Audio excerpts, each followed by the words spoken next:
So in this chapter we're going to be getting into something called coordinate geometry.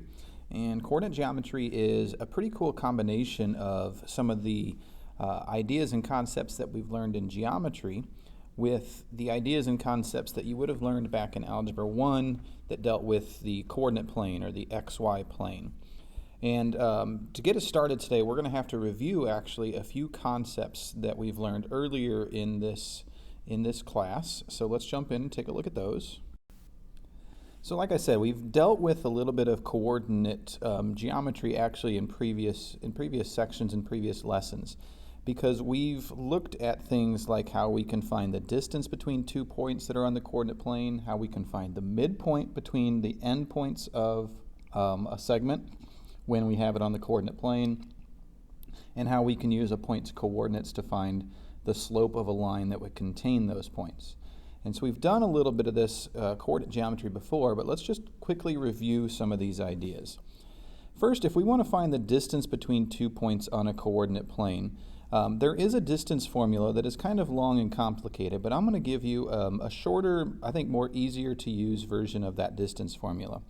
And it's going to say this, that if I want to find the distance d between 2 points, I'll say that d squared is equal to the change in x squared plus the change in y squared. And I should probably put parentheses around these amounts. Now this triangle here, it looks like the symbol that we use when we're denoting the name of a triangle in geometry. It's actually the Greek letter delta in this case, and delta is a Greek letter that is used to represent the change in two amounts. And so if we're looking at two coordinates, we can kind of look over here at A and B here. If I wanted to find the distance between A and B, I would take their x coordinates and I would figure out how far apart they are. That's the change in x. So for instance, if they were 3 and 4, they'd be 1 apart. But if they were -3 and +4, they'd be 7 apart, because the numbers -3 and +4 are 7 units apart, right? So we're going to do that with the x coordinates. We're going to find that difference in their x coordinates. We're going to square it. We're going to find the difference in the y coordinates, and we're going to square that. And that's equal to our distance between the points squared. If we want to go ahead and just isolate the d without the squared there, we could write this another way. We could say that the distance would be the square root of change in x squared plus change in y squared. It's a little bit messy, but I think you guys get the idea there. And actually what this is just the Pythagorean theorem written in a little different way. Instead of a, b, and c, we have change in x, change in y, and d. But this is the way we could find the distance between 2 points. And we'll see that used as we get to the example problems for this lesson. We'll see this used a little bit. Now if we have 2 points and we want to find their midpoint, the point that's exactly in the middle of them, it's a little bit simpler. All we do is we take the average of the x's and the average of the y's. And if you remember how you do the average of two numbers, it means you add them together and then divide by 2. So our midpoint m would be found by taking x1 plus x2 and dividing by 2. And that would be the x coordinate of the midpoint. And the y coordinate would be taking y1 plus y2 and dividing it by 2. And so doing this gives you the x coordinate, doing this gives you the y coordinate, so your midpoint would be that number, comma, this number. And that would be how we would find the midpoint. To find the slope of a line, there's a few ways that we've learned slope. We've learned that slope, which is usually denoted as lowercase m, can be thought of as rise over run, or we can think of it as taking the change in y over the change in x, or we can think of it as taking y2 minus y1 over x2 minus x1, which would also be the same thing as if we did y1 minus y2 over x1 minus x2. Any of these versions of finding the slope would give you the same answer. What we have to remember is, the reason why I wrote both of these down is if I have my two coordinates, I can take the whichever y coordinate I want, I can start with that and subtract the other one. But then when it comes to doing the same thing with the x's in the denominator, I have to start with the x coordinate that's from the same point as the y coordinate was where I started up here. So if I do y2 minus y1, on the bottom I do x2 minus x1. But if I did this one minus y2, y1 minus y2, then I would have to do x1 minus x2. And those would find you, any of these versions of the slope formula are good. They're going to find you that slope. And that takes us to these next two notes that we need to make ourselves. How do we know if lines or segments are parallel? Well, it means they're parallel if they have the same slope. So we would just say two lines or segments are parallel if they have the same slope. The same or equal slope. Equal slope. Two lines are perpendicular if their slopes are opposite reciprocals of one another. Opposite reciprocals. And remember what an opposite reciprocal is. It means that if one was A over B, then the other one would be negative B over A. So that one of them is positive slope, one of them is negative slope, and then they're reciprocals, which means that the numerator and denominators switch places. And if you have two lines or two segments that have opposite reciprocal slopes, it means that they're perpendicular. Now I just need to remind you of a few things regarding different kinds of polygons, because as you remember from the title slide on this video, we're looking at polygons in the coordinate plane. So parallelograms, rhombuses, rectangles, squares, trapezoids, and kites are some of the special types of polygons that we learned about. And what I want to just review is how we would be able to look at a shape and tell that it's one of these, tell that it's a parallelogram or a rhombus and so on. Now you'll notice I have a little asterisk here, and down here it says what we're going to go over, what we're going to place in these spots are only some of the methods that we can use to prove that a shape is a parallelogram or a rhombus, etc. There would be other ones that we learned, but that won't apply in this section. So we're just going to cover the ways that you could tell that a shape is one of these special ones that you would need to know for what we're going to be doing in this lesson. So let's start with a parallelogram. One way that we can tell that a shape is a parallelogram is if the opposite sides are parallel. And I'll use the symbol there for parallel. It looks like the number 11, but it just means parallel. So if our opposite sides are parallel, then we know our shape is a parallelogram. And you might be able to kind of see where we're going with on the previous screen. We talked about how we could tell that lines are parallel if they have the same slopes. And that's kind of, we're going to be combining those two ideas as we go through this section.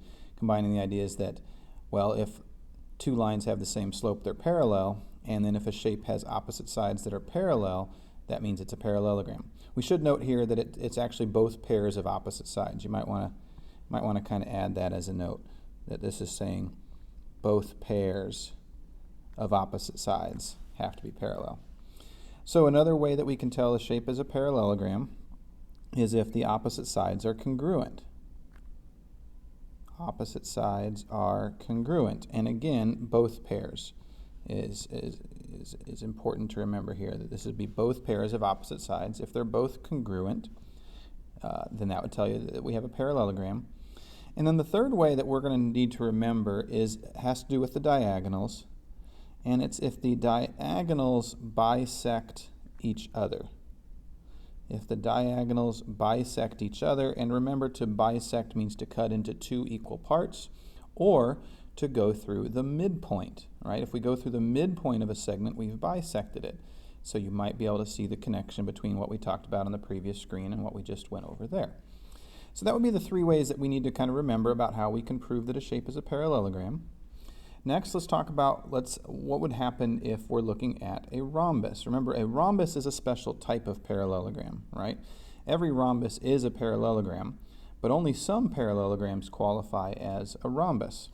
So what we would need to remember is that a shape is a rhombus if all sides are congruent, so they're all the same length, or if the diagonals are perpendicular. And remember that upside down capital T looking shape here, that means perpendicular. So these two things would make a shape a rhombus, if all the sides are congruent or if the diagonals are perpendicular.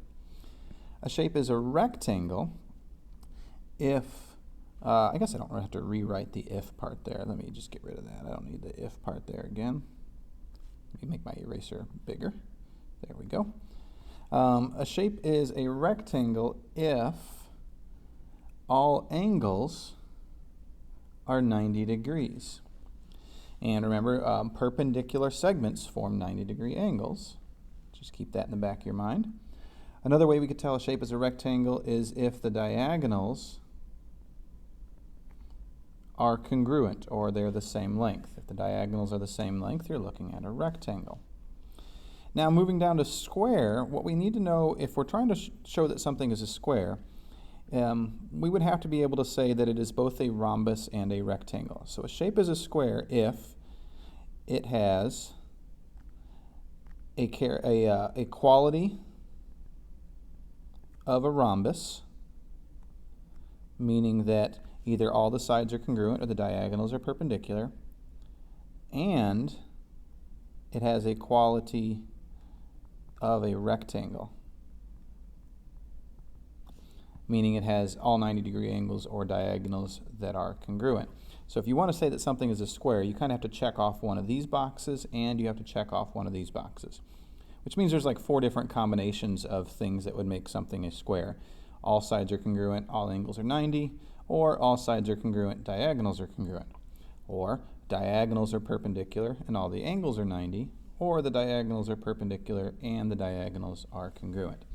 Any one of those combinations of things would make it a square. Now a trapezoid, remember, trapezoids are not parallelograms. We're going to consider trapezoids not to be parallelograms because they have only one pair of parallel sides. And that's what we're going to write in our box here. A shape is a trapezoid if it has one pair of parallel sides.